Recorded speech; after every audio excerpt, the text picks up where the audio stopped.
Hello, I'm Jeff Myers, and welcome to Elgin Today.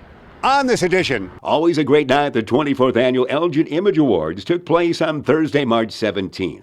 12 awards were handed out, and some very young Elginites received recognition on this night. The legend that is Mike Alft is leaving town after 66 years as he, along with his wife Fran, are moving to Pennsylvania to be closer to family members. 3 well-known Elginites will tell us what Mike Alft means to them.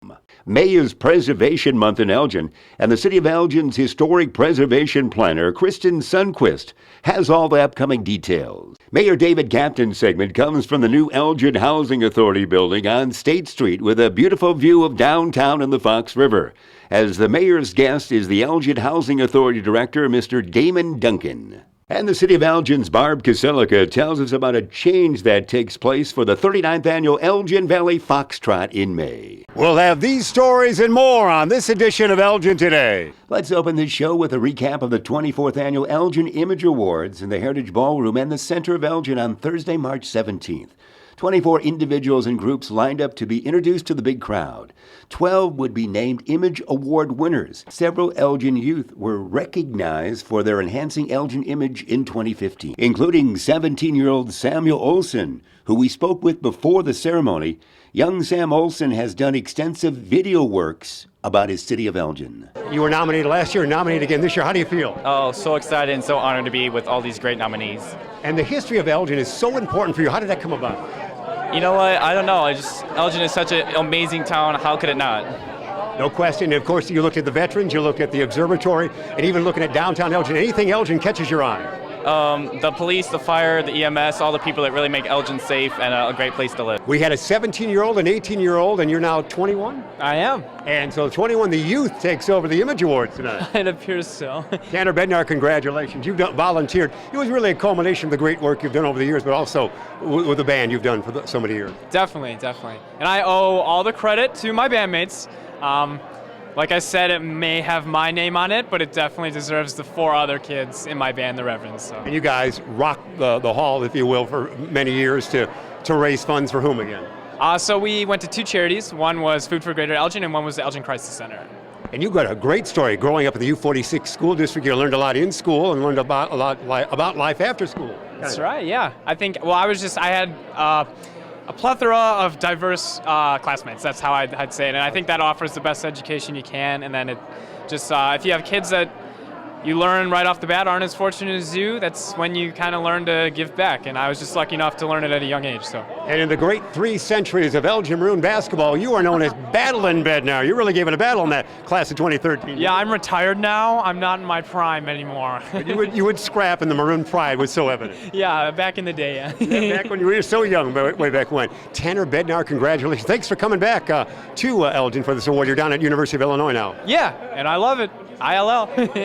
Take care. And there's an exciting moment for 18-year-old Colin Blount as we hear from Image Commission member Kai Rush. My fellow commissioners, I am pleased to present a 2015 Individual Volunteer Award to Colin Blount.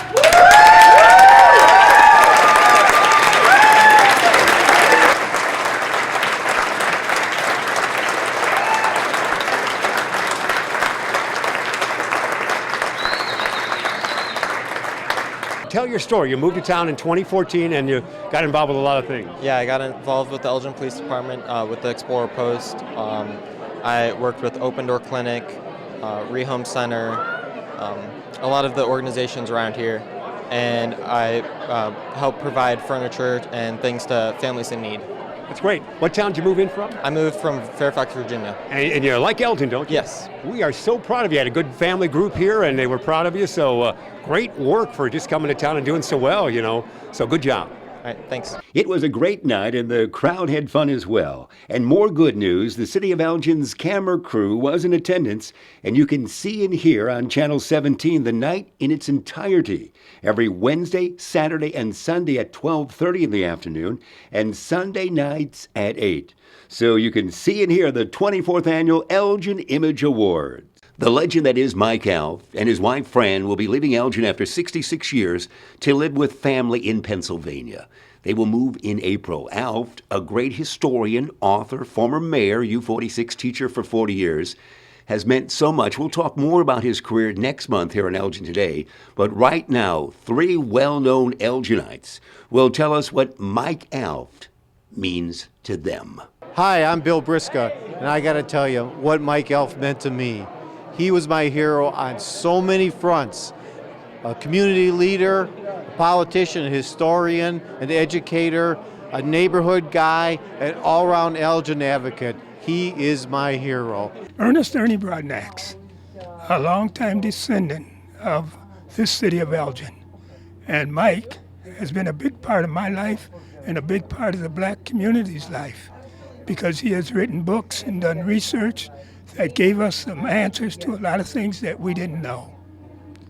And I wish Mike the best ever as he leaves Elgin. Hello, I'm Jerry Sundquist, and I appreciate the opportunity to share some comments about Mike. He's our premier historian. He is unique. No one will ever equal the types of things he's done. I'm complimented sometimes when people say, hey, you're going to go on and do some of the things he's done. We couldn't even, the rest of us, myself included, could never even imagine to equal some of the things he's done. The time, the dedication that he's put into researching Elgin history and documenting our city's history. One of the things that happened to me not too long ago that I've shared with a few people, I was looking for some breakdown and some census figures for some research I was doing on some of the subgroups and things like that. And I'd asked every research librarian I could to help me with this, and I just couldn't find this information. Yet I know Mike Alft in one of his books had published some breakdowns of different ethnic groups, different people by gender. And I said, Mike, where did you get that for some of these censuses? They couldn't do this until the city became any bigger. And he's standing next to me at the library where we often met, and he looked at me and he said, I counted all the census, page by page by page, and I kept track of everything on him. And I always thought Mike was like way up there in my book. But when I heard that story, that he would methodically sit there and count all the people in the census, group them, categorize them, so that is total dedication to the understanding and remembering Elgin history, and his documentation of everything. I've been privileged to know and read some of the other things he's kept. I mean, Mike has a record of every car he ever owned, what he paid for it, right down to the dollars and cents, all the mileage put on the car. That's the type of meticulous record keeping that he's done. So when you hear those kinds of things, you can imagine how that translates to all the rest of the time, the dedication, the sitting there reading that microfilm, particularly, which is a great resource for us. We have a tremendous resource with the microfilm in Elgin. It's a unique collection that the Gilbourne Library has that cities our size don't have. So he's gone through it. I think he said that he's read all those newspapers at least twice. What the heck, I think he's read them many more times than that, and certainly some of them. So we owe so much to him for our city's history would just be a assembling of little histories and notes and anecdotes and things all over the place. He's put it together for us, and total time and dedication to that. I admire him. He's a friend. He's someone that I think of very highly, and I'm glad to be here to offer a few words of appreciation for how I feel about him. We next travel to Elgin City Hall inside the Robert Gilliam Municipal Complex to hear from Christen Sundquist, the city's historic preservation planner. We learn about the month of May and Preservation Month activities. That's right. We have a lot of projects and events that are lined up so far, and what's going to be kicking off Preservation Month is the Elgin History Museum has their History Fair, which has always been a great event. And then we're going to lead into our Mayor's Awards, which will be on May 3rd at the Haight, which is 166 Symphony Way. That's a classic building. Yes, very much so. Some of the criteria for the Mayor's Awards are? You have to do something very notable in preservation in Elgin, and we have a lot of great applicants that have been nominated this year, so we're really looking forward to it. The planetarium, the U46 Planetarium and Observatory, amongst the most classic structures in the city. Yes, it was for the Elgin National Watch Company. That was where they keyed in their time for their watches. So always a great event to go to. It's on May 6th this year. It'll start at 4 o'clock. Doors are open at 4 o'clock. Then it'll be at 4:30 where there's an there's the event, and then 5 o'clock will be another tour, and then 5:30 will be the other event. This Preservation Month, and it was started a number of years ago, almost before your time a little bit, but the whole month, it's so exciting, and Elgin does a great service with that, don't they? Yes, they do. And actually, this year is very important to every preservation community in the country because it marks the 50th anniversary of the National Historic Preservation Act of 1966. And that act is a piece of legislation that helps protect our heritage and history throughout the country. So another notable project or event would be Elgin History Museum's Brown Bag Lunch, which will highlight the Nancy Kimball home, which is at 302 West Chicago. They're starting to do a lot of preservation work on that home. And it's very significant because it's one of our older cobblestone homes in Elgin. If folks want to get more information, they can check in with the city site? Yep, that's right. It's cityofelgin.org. We'll have more preservation events on our calendar. So the Heritage Commission has a treasure hunt for windows throughout Elgin, and it's where you can stretch out your legs and admire our beautiful historic windows, and brings more attention to those types of... So we have to find them? Yes, you have to find them. And Are there clues? Yeah, there's clues. Wow, there's a lot of windows in Elgin. I know. There will be a map of a border where the windows would be located, and there's a first, second, and third place prize, and it will be the winners will be announced at the Mayor's Award. You pick up the form, the treasure hunt form, and then you can either get it at City Hall, at the Elgin History Museum, or Ace Hardware, and you fill out the form, and then you can submit it back to me at Community Development Department by April 27th, so we can review those who have submitted and received enough points to figure out the... Making the folks work, aren't you? Yeah, first, second, and third place prizes. So, yeah, I love Elgin. It has such great history. I'm so excited to be here. It's time for our segment with Mayor David Kaptain. Mayor, you've got to tell us where we're at. Jeff, we're at the Elgin Housing Authority buildings on State Street in Elgin, overlooking the beautiful Fox River in the downtown. And with us today is Damon Duncun, the director of the Elgin Housing Authority. And we're going to be, he's going to see a little tour of the new building. We're standing on the deck outside of the new building. Behind us is the existing buildings as part of the Housing Authority and the West Wind Towers in Elgin. And we're going to talk a lot about the project that just got completed. Well, we're going to start out, and I wanted Damon to explain the Elgin Housing Authority. And everybody talks to me about, well, the City of Elgin and the Housing Authority are the same thing. We are not the same thing. So City of Elgin is its own municipality, and Damon will explain to us about the Housing Authority and their function in our city. Mr. Duncun, the microphone is yours. Mr. Myers and Mr. Mayor, this is the third time we've done this segment. And for the third time, the Housing Authority of Elgin is not, I repeat, is not a city department, although we do work in tandem. The city is very cooperative. We have a great working relationship. However, the city of Elgin does not oversee the Housing Authority. It appoints the board. The mayor has direct responsibility of appointing the board members. But again, the Housing Authority is not a department of the city of Elgin. All right. This project, Jeff, was a federally funded project, roughly $20 million, I believe. Correct, Damon? Well, you're short about $13 million. Oh, okay. Yeah, the cost ended up being roughly $33.5 million, where we rehabbed 104 units and built 60 units of new construction. So this has really added 160 units of improved housing in the city of Elgin. This is the largest federally funded project that I can remember in the city of Elgin. I go back to the time at the sanitary district, and we had projects that were funded there in the 70s, partially paid through federal money, but it wasn't even close to this size. So this is a big deal. This brought money to the city of Elgin from the federal government. We just talked to the contractor here. There were about 70 union jobs and labor jobs that were created here over the last year to build this structure. So it meant a lot to the economy in our community, and meant a lot to the people here. On our way up today, we met a man coming out of the elevator, and he said, recognized me and said, "Mr. Mayor," he just moved in.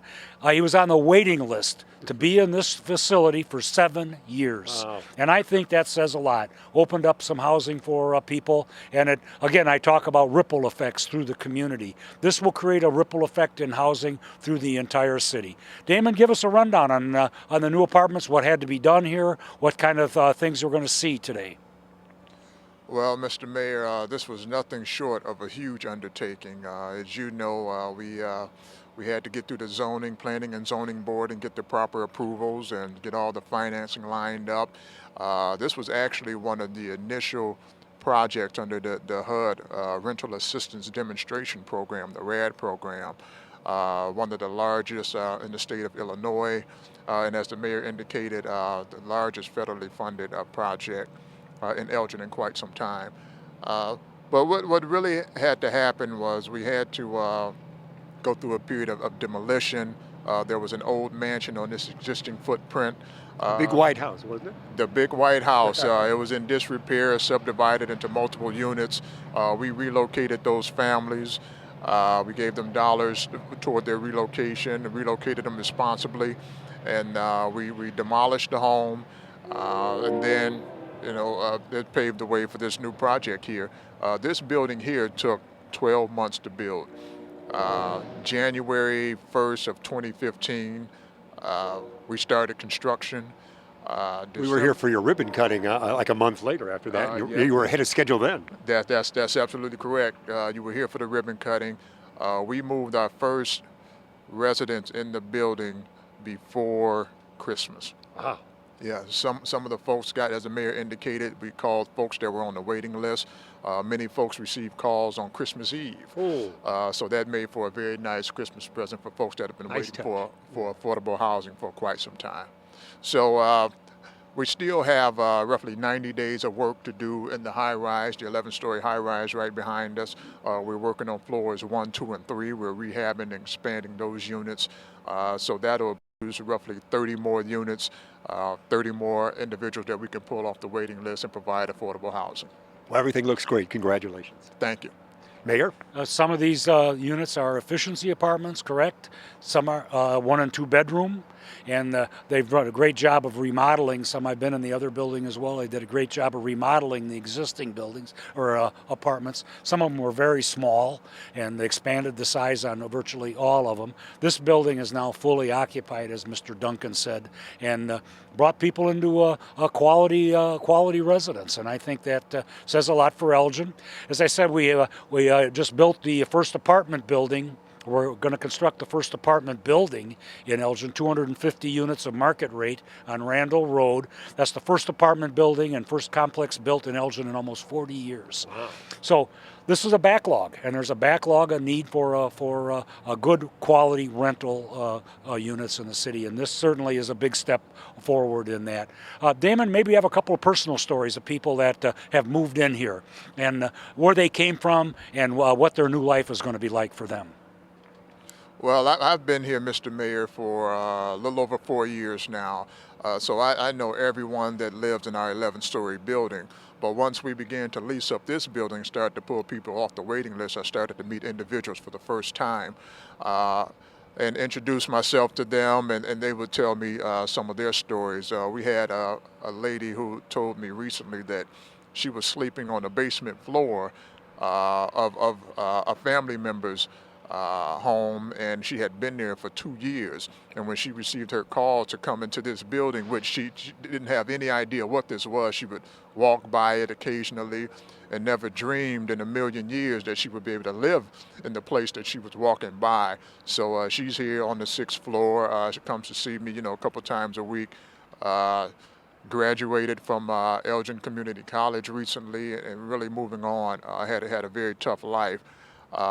But she's extremely appreciative and that we were able to bring quality, affordable housing to Elgin. Really didn't want to have to move back to Chicago, but we're happy to have provided a great opportunity right here in Elgin. And lots of room up on top here for everybody, and what a view you have of the city. Yes, a lot of people don't realize how beautiful the city is. As the mayor indicated, right off of Fox River, you can see Grand Victoria Casino, you can see the upscale market rate housing, you can see the churches, and It's just beautiful up here. The residents were saying this is the perfect place in town for the fireworks.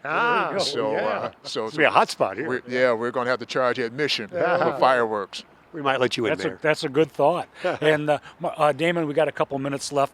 Maybe you can just give people an idea of what a market rate apartment would be here for rent. And what about for people that are receiving assistance? How do they get here, and what does it cost them to typically move in here? Well, the affordable tax credit units, they're no longer public housing unit, the tax credit units, 30% of your income, which makes it affordable. So that stayed the same. The market rate units are consistent with what the market can bear for non-subsidized units in the area, and a 2-bedroom can go just under $1,100. 1-bedrooms can go for $900. But then that ends up being a sliding scale fee, because we want to make sure that we get back all the tenants that relocated and that sort of thing. So the market rate units really are the last things that we're trying to fill up here. We got about 5 or 6 of them remaining, but we want to make sure that all the affordable needs are met. All the tenants that were affected by this project were able to come back. And really, we have a couple of units so that we can showcase some units and give tours like we've done for you today. But when it's all said and done, the building will be full, the 11-story will be full, and then we can put our heads together and start working on the next project. Sounds good. Mayor, we've got about a half minute. Well, the city worked very hard with Damon and to make this project possible. When the project was being laid out, we went through a couple of planning commission meetings and on some public hearings on this, a lot of public input. And at that time, Damon said that when this project is done, the estimate at that time was $20 million, ended up at 33, and that this would be something the city of Elgin would be proud of. And I think we can be proud. I think the people that live here should be proud of the quality of place that has been built, and the city of Elgin can be proud of this new building and this new apartment complex on State Street in Elgin. I think it's just terrific. Damon Duncun, everything's beautiful. Good work. Thank you. Thank you both. Thanks for having us.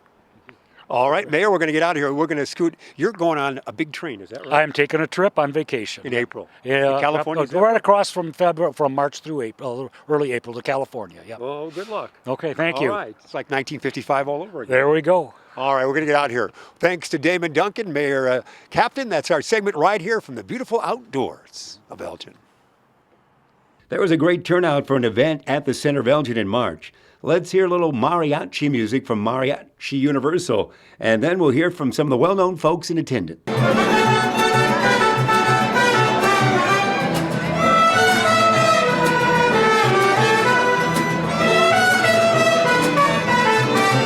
Hi, having a great time here at the Hablamos Español Expo here at the center, and the Elgin Police Department, we're doing our recruiting. So it's a great turnout. A lot of people here that just got done watching the mariachi band, in which Erica Echeverria sang. You'll have to check that out. But we're recruiting, and so anybody who knows that they know anybody who wants to be a police officer here in Elgin, make sure they contact the Elgin Police Department. So it's a great time here at the event, and today's a great recruiting day. Yes, many people from the community, many graduates of Elgin and Larkin High are here, and so we're just spreading the word. Many businesses obviously are here, so it's a great time to just let the community know that we want to hire people from this community to be police officers here. That's our goal. Hello, my name is Adriana Hernandez. I am a 311 citizen advocate for the city of Elgin, and we are here today at the Hablamos Español Expo, and we have had a tremendous turnout this year, and it has been wonderful to see the residents come by and ask questions and give us terrific compliments on the service that we have been providing, and it has been a pleasure to meet with the residents and find out, if what we can do better, if we can, and how we can service them the best we can. And it's been a tremendous day. Yes, we have been telling everyone that's come by to download the 311 app, and it's very easy to use. We actually did have someone who said they used it last week for a pothole, and we were out within no time to service them, so they were very excited. And Hablamos Español is a great event for the city of Elgin because it helps the businesses and the community come together to allow our Hispanic community know of all the resources that are available to them and to communicate on a welcoming and fun basis. Many of the vendors who are here are folks who really want to reach out to the community, and this gives them that informal, friendly family atmosphere to do so. Next, let's get some early information about the 39th Annual Elgin Valley Fox Trot slated for Saturday, May 28th this year. And there's a major change this year we learned from the Special Events and Community Engagement Manager for the City of Elgin, Barb Keselica. That is correct. We changed the 10-mile run into a 10K. Reason behind that was back in 2012, the City Council voted so that the event was moved from Memorial Day to the Saturday before to honor the veterans. In doing that, we put the event right on the U46 graduations, in addition to the 10-miler that goes on at Soldiers Field downtown. So we've seen a major decrease in our 10-mile participation. So with the state being uncertain with what the budget is going on, we have to be very conscious of where we're spending our tax dollars. So in order to try to break even for the event this year and keep the event going, we've decided to make it from a 10-mile to a 10K. Reducing 4 miles of the event will allow us to take away that budget gap. The 5K, they won't kind of run into each other? Nope. The 10K will go off just like it has in the past, about 10 minutes prior to the 5K going off, so there should be no crossover. On your city site, folks are already registered. They are. We went live with registration about 2 weeks ago, and we encourage everybody to do so. Go to www.cityofelgin.org/foxtrot, or if you go right to the landing page, you can go ahead and just click on the banner ad. Our final story this time, we have Chris All with us. Chris, how are you? I'm good, thank you. You're going to be involved in one of my favorite events. The Trivia Bee from the Literacy Connection takes place on April 9th. This is a great event, isn't it? It's a wonderful event. It's our 19th year. It's on April 9th at the Riverboat, and we want everybody to come out to make this a spectacular event this year. It's a great spectator sport, isn't it? It's a great spectator sport. Our spectators, visitors can get in for $5 and participate. They get a play sheet and they can play right along. They'll hear all the questions and all the answers. We've seen it many years running. You always have a great crowd. What's your official title with the Literacy Connection? I'm the president of the board of directors. Bow to you, my dear. Hey, you've got some wonderful items. You have a great guitar that you'll auction off. Sam Hunt, a wonderful country star, is autographed. Yes, we're very happy to have that item. He's a wonderful new up-and-coming country star. He's a fine young star. Fine young. And this event this year is so important for the Literacy Connection this year. Yes, because of the budget crisis, we did not get any funding for our family literacy program or our volunteer literacy program. So therefore, the funding we get through the through the Trivia Bee will be so important to keep our programs going. We can check in on your website to get information, can I? You sure can, www.elginliteracy.org. We were selling Mike Alft with this show since he's leaving town. He was on many a team over the years. Yes, he was. He was great. Oh, wonderful. He's a great man. The knowledge he has about Elgin. Oh, no question about it. Hey, who won last year's Trivia Bee? Last year's Trivia Bee was won by Clee Engineering. And this is the 19th annual event? 19th annual event. And again, you want folks to come out because they'll have so much fun. The crowd's always delighted. They will have so much fun. And also, if you want to have a team, there's still time to get in to get a team of up to 4 members. Wow. How many squads do you have this year? At last count, we had 15, but I haven't heard. Hopefully, we got more. We want to get at least 30, so we need some more teams. You always have great representation from everybody. It's going to be April 9th at the Grand Victoria. Did we say Grand that? Victoria, the casino, yes, in the Fox River Room. All right. Trivia Bee. We'll be there with you, okay? Great. I'll look forward to seeing you. Chris Hall, we appreciate that. That's going to be on April 9th, the Trivia Bee and the Literacy Connection. You can learn more about the information you saw here on Elgin Today or about city services, programs, and events by going to the Elgin website at www.cityofelgin.org. And now the City of Elgin has a 311 contact center. Elgin 311. Call, click, connect by calling 311, the city's information and request resource.